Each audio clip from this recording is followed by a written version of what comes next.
Freeze. You're black.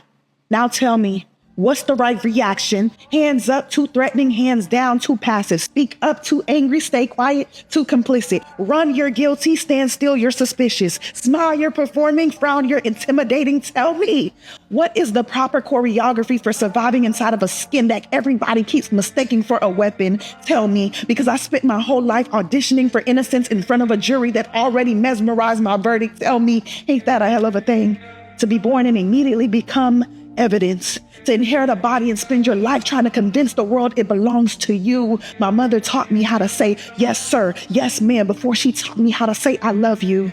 Not because she loved authority, but because Black mothers know sometimes respect sounds a lot like survival. Sometimes survival sounds a lot like surrender. Sometimes surrender is exactly what we call it when a Black person is too exhausted to explain their humanity again and again and again and again. I'm tired. I'm tired of being told I'm too Black for some rooms and not Black enough for others. I'm tired of being othered in every room that I walk in. I'm too educated. I'm too loud. I'm too successful. I'm too articulate, as if intelligence is somehow trespassing, as if excellence requires a permission slip, as if every achievement must first survive an interrogation. Now tell me, how do you win in a game where the goalposts got legs? Being Black is exhausting, where history changes clothes but keeps the same intentions, where they love our rhythm but they fear our heartbeat, where they love our culture but they criminalize our condition, where they love our music but silence our mourning.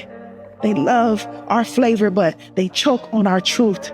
See, they love us best when we entertainment, when we dance, when we score, when we sing, when we make pain look profitable. But let a Black person become a mirror, and suddenly everybody got a problem with their reflection, because reflection is dangerous. Reflection asks questions. Reflection remembers names. Reflection does not let history slip away wearing a new suit. Reflection is staring back at you, and I know what some will say. Well, things are better now than they were back then, and maybe.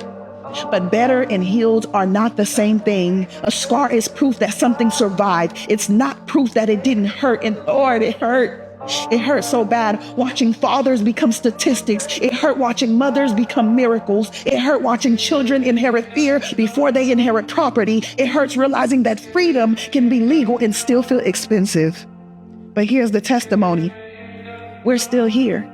Still turning struggle into symphonies, still turning grief into gospel, still turning closed fists into open businesses, still turning no into neighborhoods, still turning survival into something beautiful enough to call legacy. You see, blackness is not tragedy. Blackness is alchemy. We take what was meant to break us and somehow we still make it beautiful.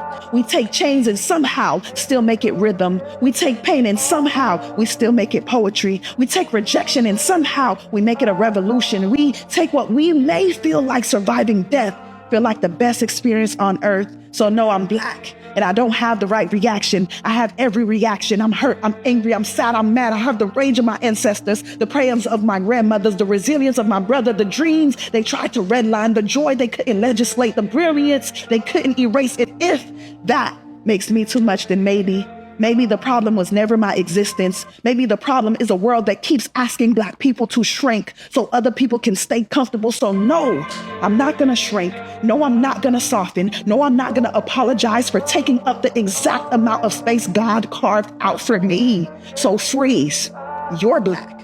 Now tell me, what's the right reaction?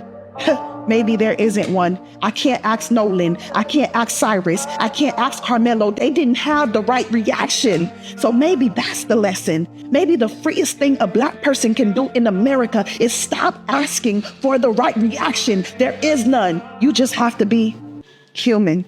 Sunset Monet.